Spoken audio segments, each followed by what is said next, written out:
네, 여러분 반갑습니다. 방금 소개받은 한국선교유적연구회 서만철입니다. 오늘 제가 전해드릴 말씀은 옛날을 기억하라는 그 신명기 말씀인데요. 우리 함께 한번 읽어볼까요? 시작. 옛날을 기억하라. 역대의 연대를 생각하라. 내 아비에게 물으라. 그가 주십시오. 네, 아멘. 예.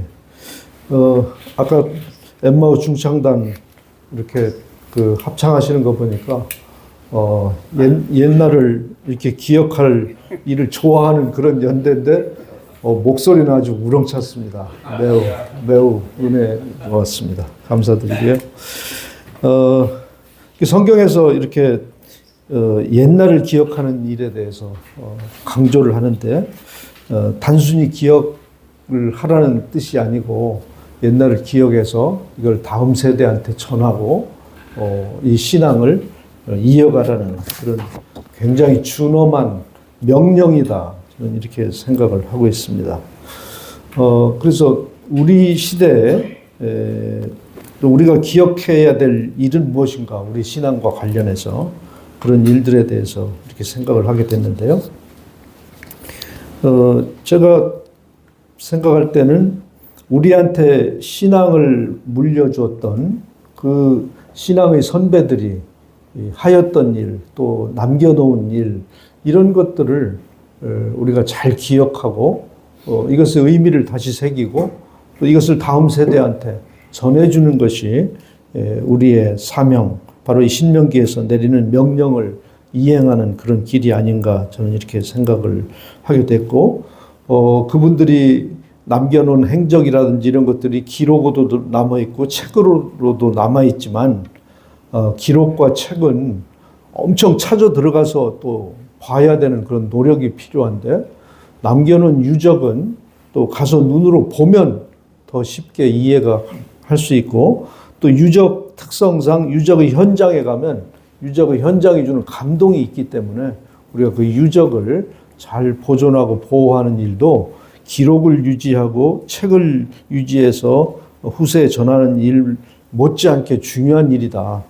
이렇게 생각이 돼서 그런 유적을 잘 보존하고 다음 세대에 전하는 일 중에서 가장 좋은 일은 그것을 우리나라의 문화재로 만들고 또 더 나아가서는 세계의 문화재로 만드는 그런 일일 것입니다. 그래서 우리는 이제 한국의 선교 유적을 우리나라 우리 정부에서 지정하는 문화재로도 만드는 그런 일을 추진하고 있지만, 더 나아가서 유네스코 세계유산으로 가져가자는 그런 운동을 10년 전부터 이렇게 펼치고 있습니다.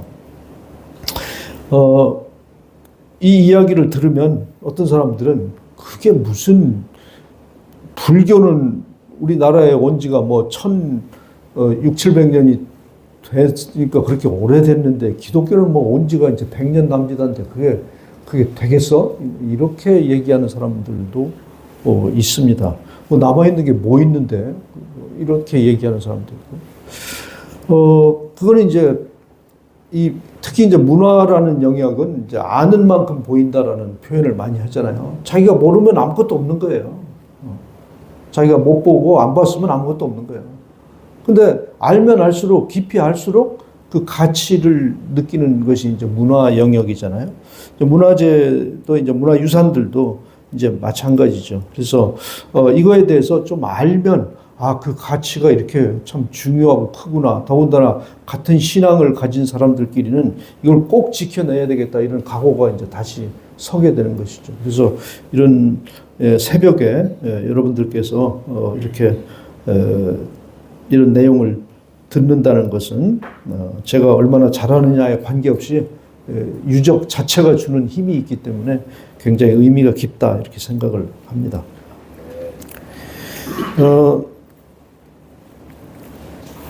네. 그래서 그러면 세계 유산이 되는 그런 길은 어떤 길이 있느냐? 유네스코 산하에 세계 유산 위원회라는 걸 만들어서 전 세계적으로 인류가 기억해야 될 문화유산을 이제 지정하는 그런 제도가 있는데 그 기준에는 10가지가 있어요. 1번부터 10가지를 뭐 다 제가 외울 수도 없고 또 여러분들이 뭐 다 복잡하게 다 들을 필요도 없는 내용인데 1번부터 6번까지는 문화유산에 관한 겁니다. 그러니까 문화유산에 관한 것이고 7번부터 10번까지 4가지는 자연유산에 관한 것이고 문화유산이라는 것은 사람이 살면서 인류가 세상에 태어나서 활동하면서 남겨놓은 그런 유적들, 사람의 활동과 관련된 유적이 이제 문화유적이고 자연유산은 그야말로 하나님이 처음부터 만들어 놓은 자연적으로 만들어 놓은 그 유산을 자연유산이라고 하는 거죠. 예를 들어서 뭐 우리나라 제주도의 그 한라산이라든지 그 동굴이라든지 뭐 이런 것들은 다 자연적으로 만들어진 거잖아요. 그런데 경복궁이라든지 뭐 이런 거는 사람이 통치를 하면서 사람이 살면서 활동한 그런 문화 유적이란 말이죠. 그래서 1번부터 6번까지. 그러면 1번부터 6번은 그럼 뭐 다 충족시켜야 되냐? 1번도 충족시키고 2번도 충족시키고 6번도 충족시키고 그런 거냐? 그런 건 아니고 6가지 중에서 한 가지만이라도 확실하게 충족시키면 통과를 하는 겁니다. 1번은 뭐냐? 1번은 정말 걸작품일 것. 마스터피스, 영어로 마스터피스. 걸작품. 누가 봐도 이야 하는 소리가 나오는 그런 것들. 예를 들면 뭐 인도의 뭐 타지마할 같은 거 가면 뭐 앞에 감탄사가 나오는 그런 마스터피스는 그냥 되는 거예요. 그것들은. 예. 2번은 뭐냐면 우리 이제 적용시키려고 하는 것이 2번인데 2번은 서로 다른 문화권끼리 문화 교류의 흔적이 뚜렷한 거. 그러면 우리 기독교 문화는 원래 우리 게 아니잖아요. 원래 우리 게 아닌데 이 서양 선교사들이 우리 이 조선 땅에 140년 전부터 가지고 들어온 거란 말이죠. 그건 뭐 분명한 사실이잖아요. 그런데 그거를 증명할 수 있는 증거물이 있느냐. 이 문화유산은 부동산 개념이 들어가야 하는 거예요. 부동산 개념이. 건축물이라든지 땅이라든지 하다못해 허물어지고 난 그 유허지라든지 이런 거라도 있어야 되는 거야. 그런 뚜렷한 것이 있느냐. 세 번째는 이제 그와 관련돼서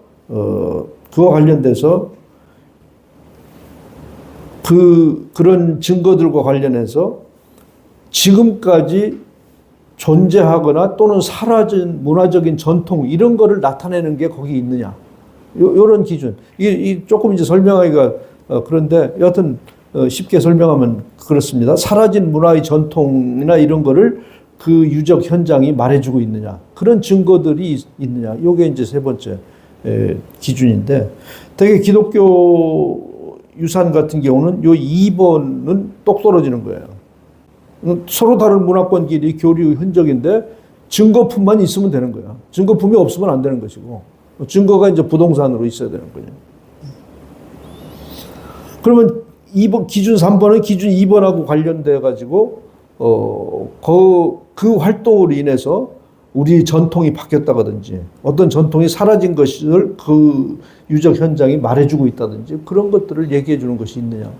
그런 걸 이제 있다고 이제 해석을 하고 설명을 충분히 해야 되는 거죠. 예를 들면 선교사들이 이 땅에 처음 왔을 때는 우리나라의 남존여비 사상이 뚜렷했어요. 남자하고 여자하고 둘이 아니라 두 그룹이 같이 옆에 앉아서 예배도 못 봤어요, 사실은. 그런 것이 우리는 이제 알고는 있는데 그거를 증명해 줄 수 있는 게 있냐 이거야. 물적으로.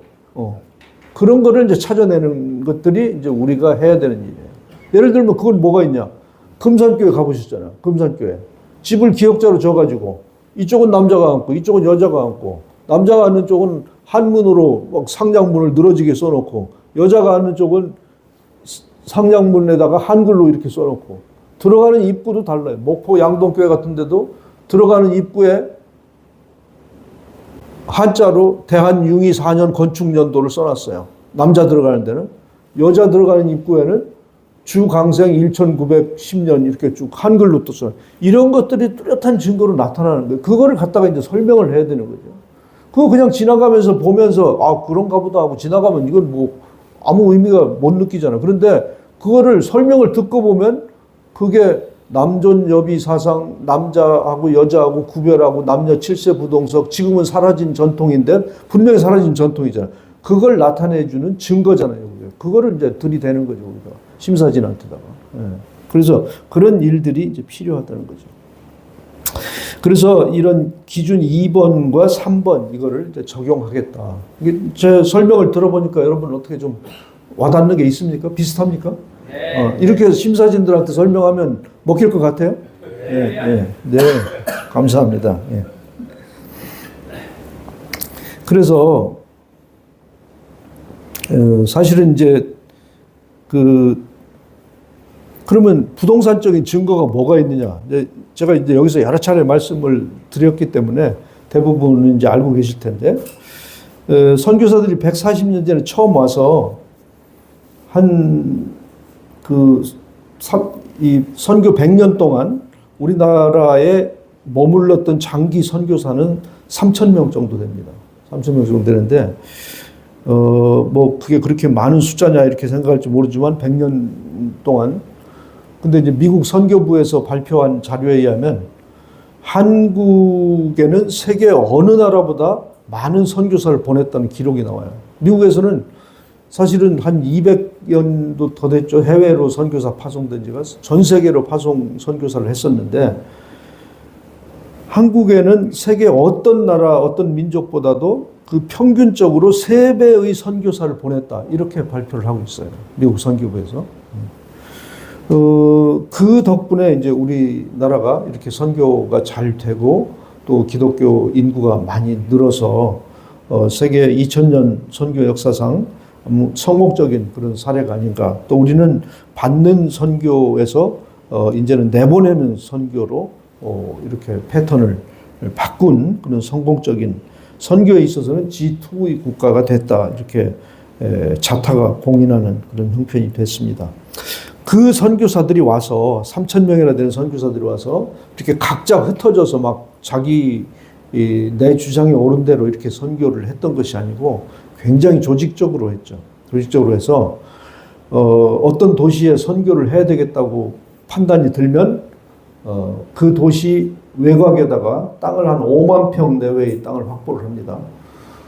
굉장히 큰 땅이죠. 5만 평 정도의 땅을 확보해서 그 땅에다가 남학교, 여학교, 병원, 교회, 선교사들이 살 수 있는 주택 대여섯 채, 그 다음에 순교하시는 분들 모시는 선교사 묘지, 이렇게 6가지 시설을 그 5만 평 땅에다 넣는 거예요. 6가지 시설인데 집, 건물 동수로는 한 대여섯 채 되는 거죠. 선교사 집들이 여러 채가 있어야 되니까. 집단 시설 단지죠, 그러니까. 집단 시설 단지. 그거를 미션 스테이션이라고 그랬어요. 우리말로 바꾸면 이제 선교 기지다. 그 미션 스테이션을 딱 건설해 놓고 거기를 기준으로 해서 그 지역 일대를, 그 지역이 뭐 조그만 도시만 얘기하는 게 아니라 충청북 청주다 그러면 청주에다 놓고 충청북도 전체를 다니면서 선교를 하는 거예요. 충청남도는 공주에다 선교 기지를 놓고 충청남도 전체를 다니면서 선교를 하게 돼요. 그게 이제 선교 기지예요. 그런 미션 스테이션이 지금부터 100년 전에 전국에 34개 도시에 있었습니다. 저 북쪽부터 시작해서 북쪽 저 끝에 회령부터 시작해서 전라남도 순천 목포까지 34개 도시, 엄청난 도시죠. 사실은 우리나라 한반도를 거의 융단으로 덮었다 이렇게 표현해도 부족함이 없어요. 그러다가 또 우리 민족, 우리 동포들이 사는 만주에도 3개 도시에나 그런 미션 스테이션을 운영을 했었습니다. 그래서 한국을 상대로 선교하는 선교부에서 주로 이제 미국 선교부죠. 미국 선교부에서 캐나다에서도 오고 호주에서도 오고 왔지만 이런 37개의 미션 스테이션을 운영을 했던 것입니다. 어마어마한 일이죠. 이런 얘기를 정말 몰라요, 사람들이. 제가 어떤 노예에 초청받아서 한 2시간 특강을 하면서 이런 얘기를 했더니, 장로교 노예 가니까 한 200분 이상 이렇게 모이시더라고요, 목사님들이. 뭐 이런 얘기를 하니까 막 깜짝 놀래요. 한국에 그런 역사가 있었습니까? 와, 진짜 그거 모르시더라고요. 그래서 나는 아니 목사님들이 이걸 모르신다는 말씀입니까? 내가 더 놀랐어요. 사실은 그분들 놀라는 거 보고서. 왜 이걸 몰라? 이 우리한테 신앙을 물려준 이 히스토리를 중요한 히스토리를 어째 모르신다는 말씀입니까? 신학당에서 이런 걸 안 가르친다는 거야. 그렇죠. 안 가르치면 모르죠. 그리고 또 선교 기지가 있는 도시에 있는 목사님들도 몰라요. 왜? 그런 얘기를 들어본 적이 없으니까. 신임 목사로 오시면 거기 뭐 교회 이거 운영하고 설교하고 준비하기 바쁘지. 언제 둘러볼 여유가 있겠어요. 이제 몇십 년 지나서 이제 물러나실 때 되면 그때쯤 돼서 이제 정신 차리고 뭐가 있나 이렇게 돌아보게 되는 거죠. 그때 되면 힘 빠져서 이제 못 하는 거죠. 그때. 그렇습니다. 그래서 이런 37개, 중국이나 북한은 우리가 영역이 지금 아니기 때문에 우리 한반도에 있던 34개 중에서도 북한에 11개 도시가 있었고 남한에 23개 도시가 있었습니다. 그래서 23개 도시에 이제 우리가 조사를 이제 전문가들이 우리 그룹에 있는데 전문가들이 조사를 해보니까 23개 도시 중에도 완벽한 모습을 100년 전 그 모습을 가지고 있는 데는 안타깝게도 한 군데도 없어요. 한 군데도 없고 대부분 다 허물어지고 팔리고 그 당시는 도시 중심부의 외곽이었지만 우리가 이제 경제가 성장하면서 거기가 도시 중심부가 돼버리는 거예요. 그러니까 거기가 땅값이 비싸지고 그러니까 팔고 또 다른 데로 이사 가서 교회를 새로 짓고 이렇게 하면서 많이 없어졌어요. 또 일부는 너무 노후돼서 100년이 지나니까 노후돼서 안전상의 문제가 있다 그러니까 그냥 유적이라는 생각에 별로 신경 안 쓰고 그냥 허물어버리고 뭐 이렇게 돼가지고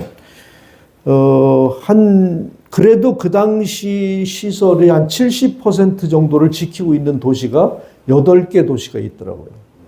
그래서 그 8개 도시가 어디냐면 서울부터 시작하면 서울, 공주, 청주, 전주, 광주, 목포, 순천, 대구 이렇게 8개 도시가 그래도 그 당시 시설을 상당히 지키고 있기 때문에 그 도시들을 대상으로 우리가 유적도 잘 보존하고 유네스코 세계유산에 등재하자 이런 밑도 끝도 없이 시작을 했습니다. 얼른 들으면 이게 말이 되냐 이런 생각들 할 수 있는데 그래서 이게 이제 이건 무슨 내용이냐면 한국의 근대 기독교 선교 기지라는 내용과 또 우리 아시아에 있는 기독교 유적이 세계유산이 된 나라를 이제 비교하는 내용인데 아시아에 있는 기독교 유적이 세계유산이 된 거는 인도와 또 필리핀과 일본 이렇게 세 나라입니다. 그런데 그 기독교는 캐톨릭 유적이에요. 넓은 의미에서 이제 기독교를 얘기하기 때문에 세 나라 다 캐톨릭 유적입니다. 개신교 유적으로는 한 나라도 없죠 지금. 전 세계적으로도 우리가 이 일을 시작했을 때는 개신교 유적이 세계유산이 된 데는 한 군데도 없습니다. 전 세계적으로. 엄청난 얘기죠. 만일에 이게 되는 날이면 전 세계적으로 우리나라 유적이 최초의 유적이 되는데 그때 됐으면 그런데 내가 올해 이렇게 다른 데 가서 발표하려고 조사를 다시 해보니까 2018년에 하나가 됐더라고요. 개신교. 근데 그 개신교는 우리가 통상 아는 개신교가 아니고 모라비안 유적. 혹시 모라비안 들어보셨나요? 네. 모라비안 이 선교 역사에서는 굉장히 중요한 큰 역할을 했던 그 독일에서 시작했던 그 모라비안 파들이 있는데 그 모라비안 유적이 독일과 네덜란드와 덴마크와 아이슬란드와 미국에 있는 유적들을 모아가지고 한 7년 전에 이렇게 등재가 됐더라고요. 근데 이제 그 모라비안 파는 이제 개신교는 개신교인데 그렇게 전 세계적으로 뭐 널리 이렇게 활동하는 그런 장로교나 감리교나 침례교나 이런 개신교는 아니죠. 그래서 여전히 우리가 이 일을 추진을 하게 되는 때는 전 세계적으로도 희귀한 그런 케이스가 될 것이고 된다면 상당히 개신교에 에도 많은 영향력을 미칠 수 있을 것이다. 이런 생각을 가지고 추진을 하고 있습니다.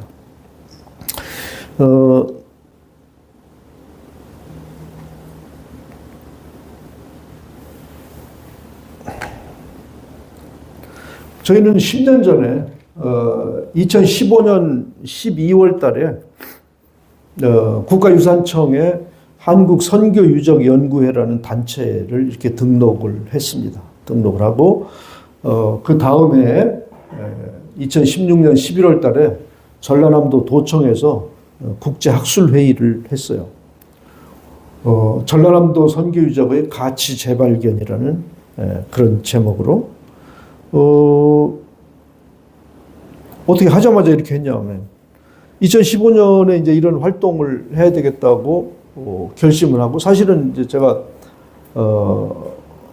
상당히 제 진로에 어려움이 좀 많이 있어가지고 고생을 많이 하던 때인데 아시는 분은 아시겠지만 제가 교육감 선거에 나왔다가 이제 실패하면서 아쉽게 실패하면서 상당히 제 개인적으로나 이런 기도 제목이 많이 있었습니다. 그래서 그때는 그 기도를 좀 많이 할 때인데 하나님한테 기도를 했더니 앞으로 어떤 일을 하면 좋겠습니까? 그래 물었어요. 한참 물어도 아무리 물어도 대답이 없으십니다.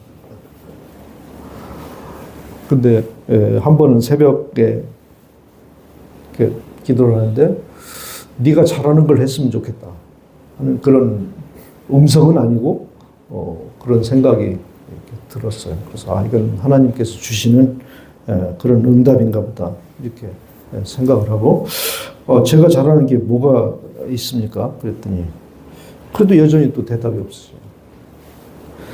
그래서 제가 곰곰이 이제 묵상을 했더니 제가 사람들을 만날 때 많이 이야기하는 것 중에 하나가 백제 유적을 가지고 유네스코 세계유산을 만들었던 그 히스토리를 많이 얘기를 하더라고요. 사실은 제가 한 15년 교수 시절에 한 15년 백제 유적을 가지고 운동을 해서 유네스코 세계유산 만드는 일을 했거든요. 주도적으로 했거든요.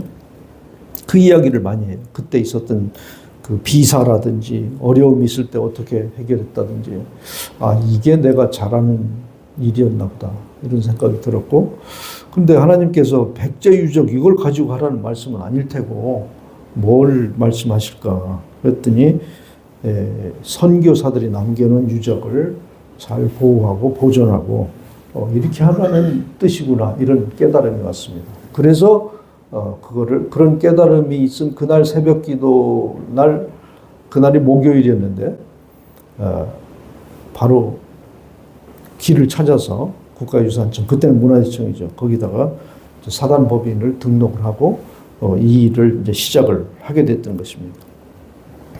그러면서 이제 문화재청에서 허가가 나오는 대로 그 문화유적이 있던 이 7개, 8개 도시에 정부에다가 지방정부에다가 도지사나 시장님들한테 공문을 보냈어요. 우리가 이런 유적을 가지고 유네스코 세계유산 등재하는 일을 하고자 하는데 관심 있는 분은 4월 2일 날 여수에 있는 애양원에 회의 장소로 와라 하고 공문을 보냈어요. 공문을 보냈는데 그리고 그날 우리가 여수 애양원으로 순례를 떠났습니다. 어떻게 하다 보니까 막 버스가 6대가 됐어요. 버스가 6대를 해가지고 그렇게 크게 알리지도 않았는데 여기저기 우리도 한번 같이 가자 해서 그리고 우리 회원이 그렇게 많았던 게 아니고 간다고 하니까 서울 사랑의 교회에서도 버스 한 대가 연결이 돼서 또 오고 그래가지고 그날 여수 애양원에서 그런 그 순례 답사를 하고 한쪽 뒷방에서는 각 도와 시에서 왔던 공무원들하고 회의를 왔는데 전남 도청에서 과장이 참석했어요. 그래서 되게 과장은 잘 안 오는데 그런 허름한 회의에는 잘 안 오는데 와서 그래서 우리가 이런 걸 하려고 그러는데 자신 있는 건 아니다. 된다는 보장이 있는 건 아니지만 시작을 안 하면 100% 안 되는 것이고 시작을 하면 되거나 안 되거나 둘 중에 하나다. 그럼 어떤 길을 선택해야 돼요? 시작을 안 하면 0%고 시작을 하면 50%. 그럼 이건 무한대다. 무한대. 0%에 50배면 무한대 아니냐. 그래서 관심 있는 데는 내년에 예산 좀 반영해달라 얘기를 했어요. 그랬더니 그 전라남도에서 과장이 왔다는 얘기는 벌써 관심이 있다는 얘기지. 근데 그 양반이 가서 일주일 만에 전화가 왔어. 우리가 그 비용을 댈 테니까 추진해달라. 내년에 예산 세워달라 할 때, 내년까지 갈 거 없대. 올해 우리가 추경으로 세워줄 테니까 바로 시작해달래. 그래서 국제학술회의를 저렇게, 그것도 막 전남도청에서 기왕에 이렇게 하려면 이게 이 밑에 사진이 그 전남도청에서 국제학술회의 할 때 사진인데 전라남도에 있는 목사님들 거의 200분이 모였어요. 이게 쉬운 일이에요. 저는 전라남도 거기 인맥이 있지도 않았는데, 그러니까 전라남도 기독교 연합회 회장님을 찾아가서 우리가 이런 일을 하고 도에서 이렇게 적극적으로 지원하는데 목사님들 이게 전라남도 일 아니냐. 기독교 연합회에서 사람 동원하는 거는 책임지시라. 그리고 우리 장소는 딴 데 어디 가서 안 하고 도청 한가운데서 할 테니까 다 모셔달라고. 저기 지금 뒤에 사진 붙어 있는 게 저게 어느 기관이든 그 역대 기관장 사진 쫙 붙어 있는 데가 제일 중요한 회의실이거든. 일부러 거기 막 잡아서. 거기 안 된다는 거예요. 공무원들은 안 되고 저쪽 어디 문화원 밖에 있는 건물 문화원 강당에 가서 하래. 이거 당신네들이 해서 이 관심을 불러일으켜서 하려고 그러는데 이 장소도 못 빌려주냐. 안 된대. 거기는 회의가 뭐 하루 종일 꽉 차 있다. 의회 의장 도의회 의원 중에 크리스찬이 있더라. 그 사람 불러내가지고 당신 이거 해결해라. 그런 것까지 신경 써서 이걸 했어요, 사실은. 그런 것까지 신경 써요. 사실은 뭐 어디 문화원 밖에 있는 건물 구석에 가서 해도 뭐 누가 뭐라고 하겠어요. 그렇지만 기왕에 일을 하려면 이거를 스프레딩을 시키려면 이런 것까지 신경 쓰면서 해야 되겠다는 생각이 들더라고요. 그래서 결국은 장소를 딴 데 어디 예약돼 있는 거 거기 딴 데 시간 옮기든지 장소를 옮기든지 하고 그 장소 내놔갖고 저 장소에서 했던 거예요. 참. 지난 얘기지만 이런 얘기 할 기회를 이렇게 주셔서 고맙습니다. 우리 가족이기 때문에 한 가족이기 때문에 이렇게 얘기를 합니다. 이거 지나가 들어가 버렸네.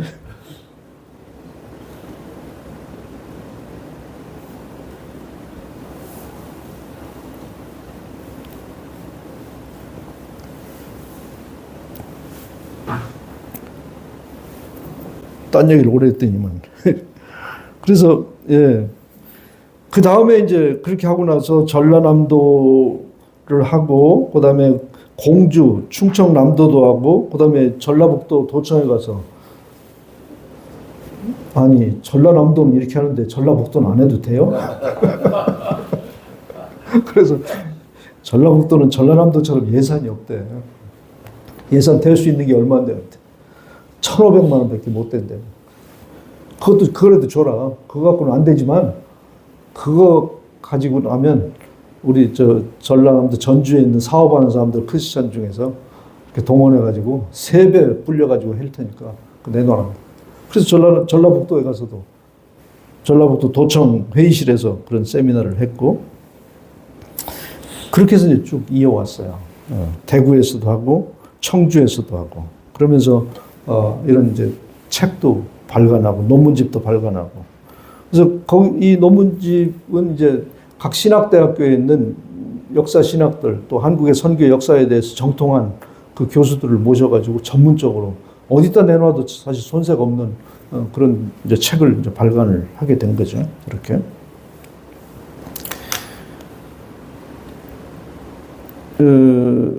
그렇게 요게 이제 공주에서 했던 학술회의 장면이고, 이런 책을 공주의 기독교 선교 역사와 유산이라는 책을 또 발간하게 되고,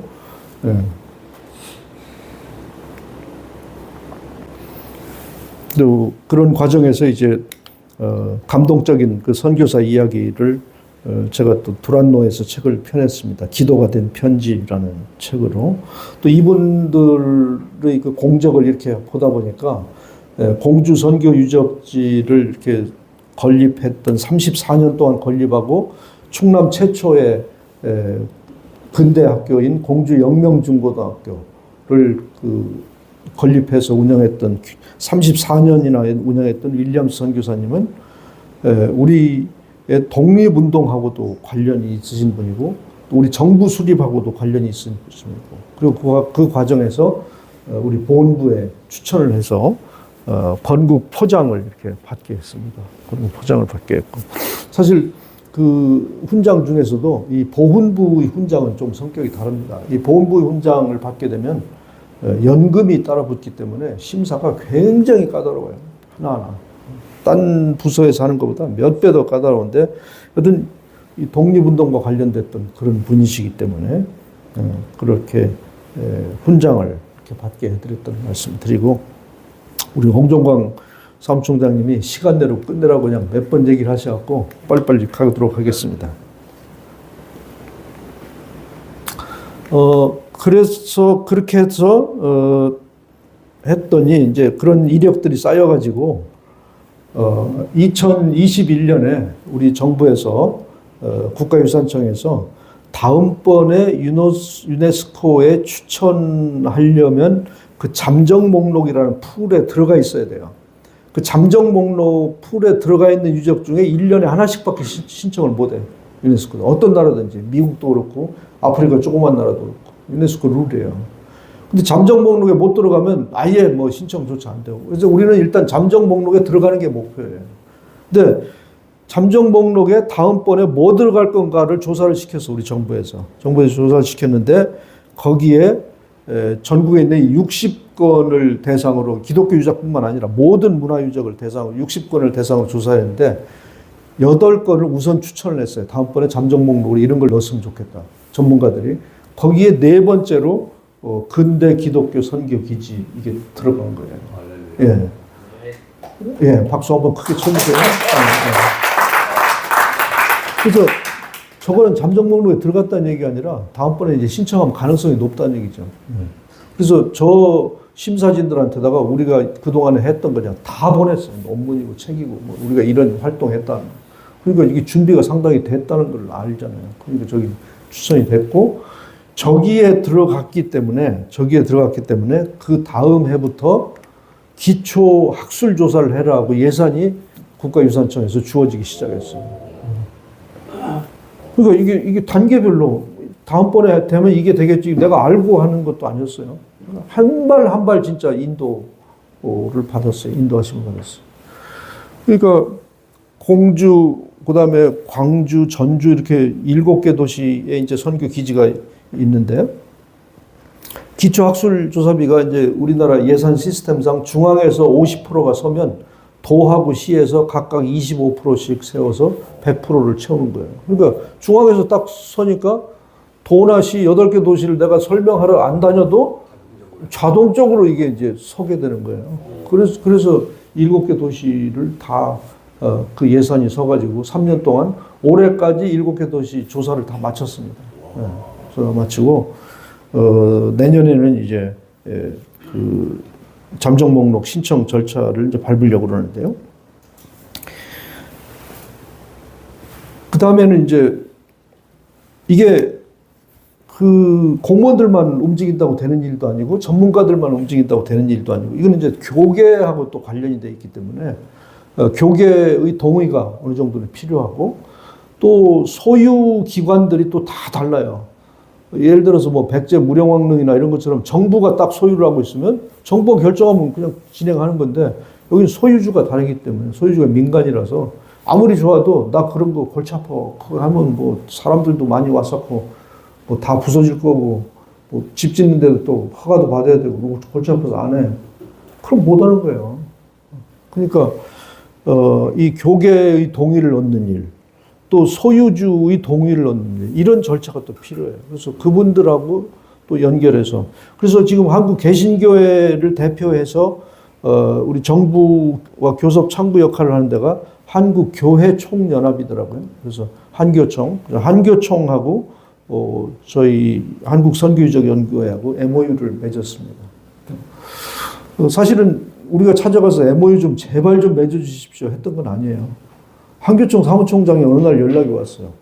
아, 거기서도 이런 일을 좀 하고 싶어. 이게 이제 소문이 나니까 이런 일을 하고 싶은데 알아보니까 한국선교유적 연구회가 벌써 한 7, 8년 이거 해갖고 저만큼 가 있더라고 그러더라고요. 그러니까 여기다 대고 저기다가 또 하게 되면 이거 뭐 또 이중으로 되고 그러니까 그러지 말고 협력해서 같이 합시다. 아유, 우리는 바라는 바죠. 바라는 바죠. 그래서 얼른 뭐 찾아가서 MOU 맺었어요. 그래서 이제 한교총하고도 MOU 맺고 또 옆에 이제 각 도시에 있는 그 소유 기관들하고도 이렇게 MOU를 맺고 이런 일을 그 하러 다니니까 이게 가서 어느 날 전화해서 MOU 맺읍시다 하고 맺어지느냐고 이게. 내가 누군지도 모르는데 다른 도시에서 활동하던 사람이고. 그러니까 연결이 잘 안 되면 뭐 3쿠션, 4쿠션 넣어가지고 뭐 아는 사람 동원하고 한 번 맺으려면 10번도 더 만나야 돼요. 이런 일들로 이제 좀 바빠서 여기 못 나와도 좀 양해를 좀 해주십시오.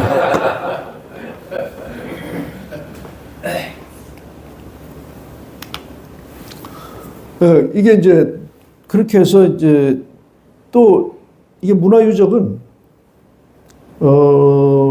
이 각 도시에 학예사 제도라는 게 있어요. 이 일반 공무원, 행정 라인 공무원이 있고 이 전문가 집단의 공무원들이 있어요. 그 전문가 집단의 공무원이 이제 학예사인데 이 사람들은 그 행정 라인처럼 이렇게 간단하지가 않아요. 이 머리에 이게 들은 지식이 많아가지고 적당히 설명해서는 안 돼. 완전히 전문성을 떼고 그 사람들이 이해가 가야 그 다음에 절차가 돼요. 그래서 그분들을 또 모셔가지고 또 회의를 하고 이게 이런 거다. 저기에는 크리스찬도 있지만 크리스찬 아닌 사람이 더 많아요, 사실은. 그 사람들을 설득해서 이거 간다는 것도 또 결코 쉬운 일이 아니에요. 그래서 뭐 저기는 이제 2023년부터 이제 회의한 거를 여러 차례 회의한 거를 해놨지만 그 전에도 벌써 여러 차례 개인적으로 찾아가서 설명도 하고 이런 적이 있어서 그래도 요 정도 같은 7개 도시에서 공무원들을 불러 모을 수 있었을 정도에는 상당히 그림이 그려져 있는 상태의 그 그림이에요. 그렇게 해서 1차, 2차, 3차 이런 행정협의회 구성 실무 회의를 할 정도면 이제 행정 라인은 아 이게 필요하다는 것을 동의가 된 상태예요. 그래서 이런 행정협의회를 발족을 시키자 하는 그 동의가 된 상태였고, 그 다음에 이제 그래서 드디어 지난 6월 20일 날 광주 남구청에서 이런 선교기지 세계유산 등재 지방정부협의회라는 이름으로 8개 도시의 시장과 구청장들, 기초자치단체 시장, 구청장들이 모여서 정부 기구를 발족을 시킨 거예요. 지방정부협의회라는. 이렇게 저 서서 인사하시는 분이 회장을 맡으신 광주 광역시 남구청장 김병래 청장님이시고, 그 뒤에 이제 사회를 보는 분이 누군지 알겠죠? 많이 본 사람이죠. 번쩍번쩍 해갖고. 그래서 이 정말 감회가 새로웠어요. 이게 어떻게 이게 가능하겠어요, 사실. 정말 하나님이 움직이지 않으시면 광주의 남구청장님을 찾아뵙고 이런 걸 설명을 드렸는데 작년에 드렸죠. 1년 전에 요거 발족하기 1년 전에 찾아가서 드렸는데 설명을 듣고 우리가 전라남도에서 했던 그 책자도 두꺼운 논문집도 주고 이런 걸 설명했더니 내 손을 딱 잡으면서 총장님 이거 합시다. 내가 이뤄낼게요. 크리스찬이더라고 그분이. 그분이 크리스찬이에요. 그러면서 요즘은 이제 여러 군데 이제 회의하는데 같이 오면 내가 이걸 위해서 한 번 구청장을 더 해야 되겠다는 거예요. 내가 이 사명을 이루기 위해서 한 번 더 해야 돼. 맞습니다. 이런 거를 이런 각오가 있는 사람이 이거 맡아야 돼요. 그래서 여러분 함께 기도해 주십시오.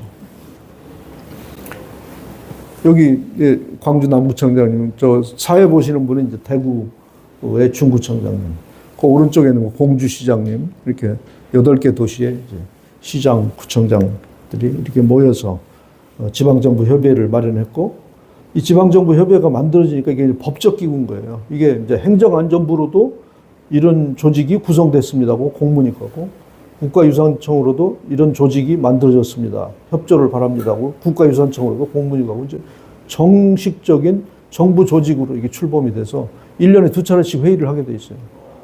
1년에 2차례씩 회의를 하면 뭔가 얘기를 해야 될 거 아니에요, 거기에. 아무것도 얘기 안 하고 모여 앉아서 밥만 먹을 수는 없잖아. 그럼 이제 뭔가를 만들어내야 되는 거지.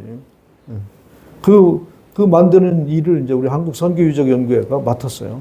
그래서 제가 그런 쪽으로 이제 많이 바쁘게 쫓아다니고 있고, 같이 함께 일하시는 분들이 쫓아다니고 있습니다. 창립총회 출범 시간은 우리 창립총회 할 당시에 캐치프레이즈가 뭐냐면 140년 선교 역사 세계인의 문화유산으로. 같이 한번 크게 한번 읽어볼까요? 시작. 140년 선교 역사 세계인의 문화유산으로 기독교 선교유적 그 다음에 세계인의 보물로. 아멘. 예, 너무 좋습니다. 할렐루야. 왜 이제 그렇게 하고 지난 11월 달에 광주 기독교 선교 기지를 가지고 학술회의 했던 거고, 그때 발간됐던 논문집입니다. 어제 저녁에 뭘 얘기를 해야 되나 생각하다가 AI한테 물어봤어. 무슨 얘기를 해야 돼? 무슨 얘기를 해야 돼? 그랬더니 이렇게 얘기를 하래요.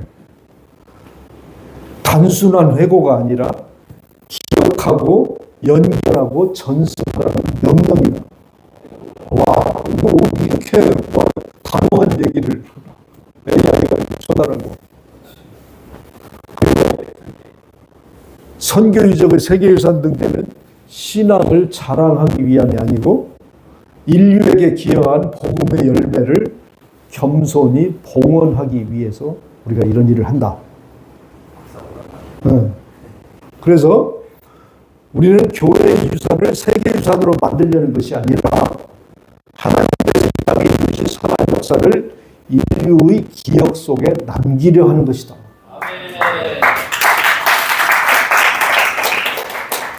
예, 제가 이런 말을 했다고 해야 되는데 이게 AI 얘기를 해서 박수 소리가 좀 차. 좀 감동 있게 제가 좀 바꿨어요.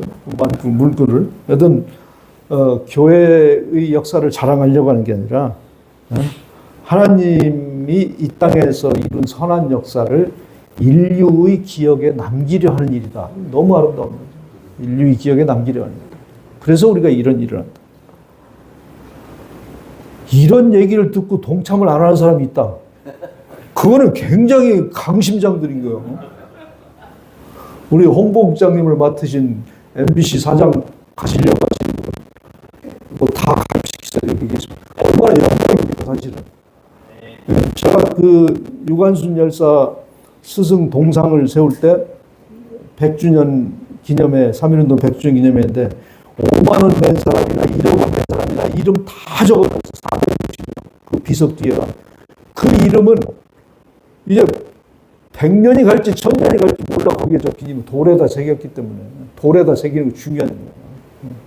그래서 우리 선교적 연구의 회원 이름은 전부 이 백서에 기록이 됐고, 세계유산 제가 10년 전부터 했던 기록을 다 가지고 있거든요. 사진 한 장 한 장. 그래서 세계유산 되는 날 백서 발간 비용까지 딱 만들어서 거기에 있던 사람들 이름 다 들어갑니다. 그래서 여기 계신 분들 다 회원 가입하세요. 이 정도 갔으면 가입하셔야 돼요. 왜? 우리 신앙유산을 유네스코 세계유산을 가는 길에 일조하시는 길이니까. 아무나 일조 되겠어요? 이 이야기도 아무나 듣는 얘기 아니잖아요. 예. 우리 MBC 사장님 여기 가입서 다 있으니까 이거 갖다가 나눠 주셔야 돼요. 제가 그전에는 굉장히 겸손하게 뭐 해도 되고 안 하셔도 되고 이렇게 했는데 이제는 자신감이 붙어가지고 가는 데마다 하십시오. 좋은 기회입니다. 이렇게 얘기를 전해드립니다. 얼굴이 그만큼 뻔뻔해졌다는 얘기죠.